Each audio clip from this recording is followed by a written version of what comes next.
Hello and welcome back everyone to Blender Geometry Nodes workshop for Jungle Vines. In the last lesson we left ourselves off with this single dot being placed the closest to the empty object.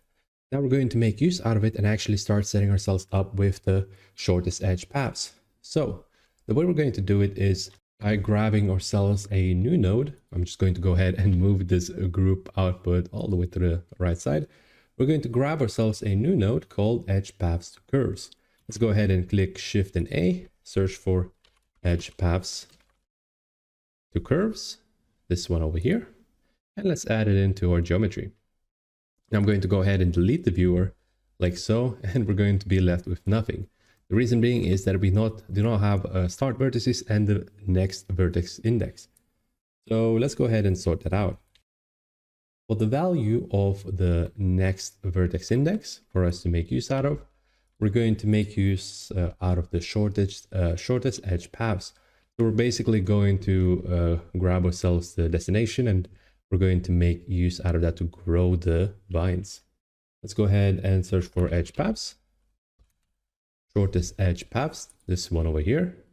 And let's add this onto the, there you go. We're going to add next vertex index to next vertex index. Also keep in mind that notice how the color coding is set up. So before, if I want to, I can just also remove this real quick. Before we had this green color coded, and this is also green, meaning that they can be attached to one another. If I try to attach this to over here, it naturally converts it to this start vertices, but it doesn't always work. It doesn't mean it will give you the right information that you want. So just keep that in mind. Again, I'm going to hold Control and push it to the next vertex index. And now we can go ahead and quickly add, so the starting point, which is the end vertex, is going to be the equal to the closest path area, basically. Let's go ahead and attach this to the section like so. And right away, we're going to get ourselves this sort of a result. If we were to try to move this around, we're going to see all of these paths moving around. And it's actually already looking pretty nice. Yeah, all things considered for the vines, but we don't have a lot of control. We don't have a lot of density regulations and whatnot, because every single path is being placed up, and of course we need to go ahead and fix that. The easiest way to fix the amount of faces, amount of edges that are being placed up is, well, firstly we could make use out of the noise texture. Let's go ahead and do that. Actually, we're going to change that up for the edge cost. Let's go ahead and click Shift and A, search for noise, like so, and we're going to find ourselves a noise texture. Let's go ahead and apply this onto the value onto the edge cost. Keep in mind, I'm also using it as 3D, so we get across the dimension, we get the whole setup, and just right away we can see that we're getting a much different result in comparison to how the edges are flowing, basically. Because before it was more rigid, before it was more strict. Now we're just like randomizing it a little bit, which paths it's trying to take, which is giving us this sort of a result. Then as for the paths itself, we actually need to, again, make sure it's not as dense. We need to randomize it in regards to the paths itself. So for us to do that, we're going to find ourselves start vertices. This is where basically which vertices is taking and whatnot. And we're going to use a random probability in order to randomize where the curves are being spawned, basically. Let's go ahead and click Shift and A. We're going to search for random value. A random value, this one over here. And let's put it above like so. And as for the random value itself, instead of just setting it up with minimum and maximum, we're going to change this to a Boolean. So it's basically saying it's either 1 or a 0. And we're going to attach this to start vertices, like so. If we were to have this probability set as 1, it's not going to do anything. It's always going to be Boolean 1. So it's going to give us the exact same result. But as we start dragging it downwards like so, the probability of it spawning is going to be less and less. So that's already shaping quite nice in regards to the setup, as you can see over here. For now, let's go ahead and leave this value as 0.1. And we're going to come back to it later in regards to setting ourselves up with more density for the vines. The other thing that you might notice is In fact, because we're using topology, the edges of the basically remeshed asset, we're going to get those bizarre corners, those weird angles, and we want to make sure that they're more natural looking. So we're going to basically blur out the values and make sure that they're more averaged out in regards to how sharp these angles are. For us to do that, we're going to move all the way to the side like so. I'm going to click G again to move the group output onto the side. And then we're going to click Shift and A, search for set position, like so.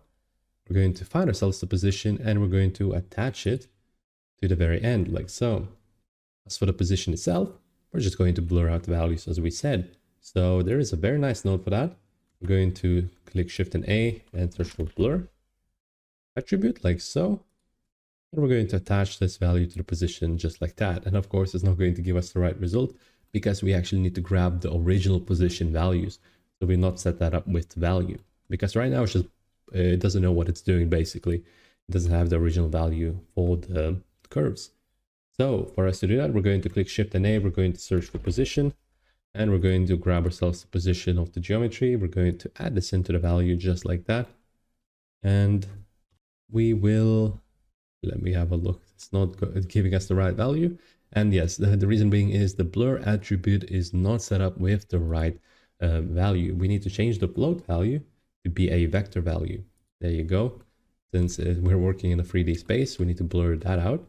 And there we go. We're going to get ourselves this sort of result. Let me just plug this in back to the position value like so.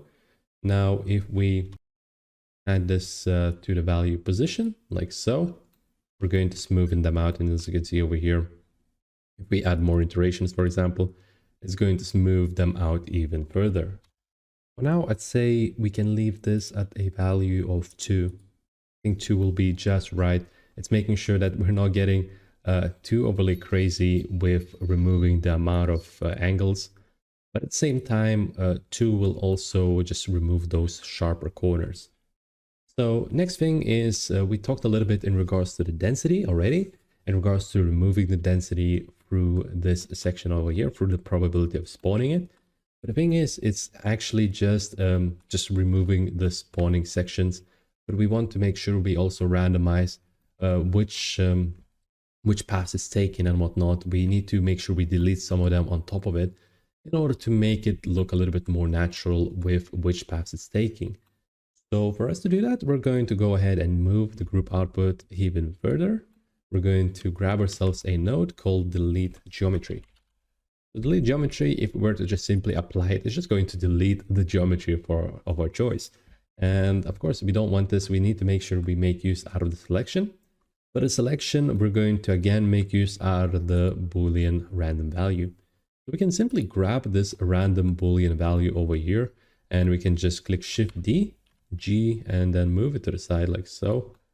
And now we're going to go ahead and attach this value to the selection just like that.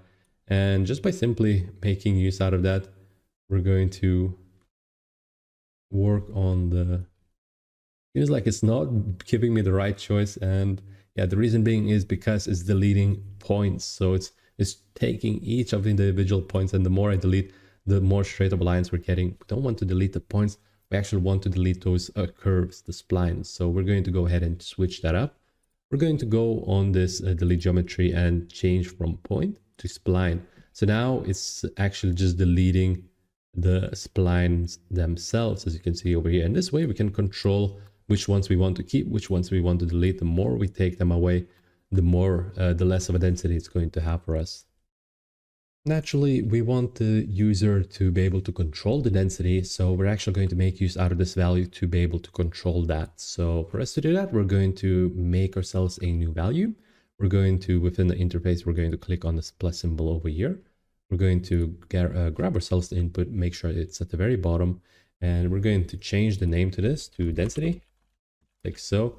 And as you can see, since the probability is set from 0, which is not going to do anything, to 1, which is going to remove everything, we're going to go ahead and scroll down. We can see the values set to infinite, basically allowing you to write any value. But in this particular case, we want to make sure that it's set from 0 to 1. So what we can do is just we can write 0 and 1 over here, and that'll give us the right setup.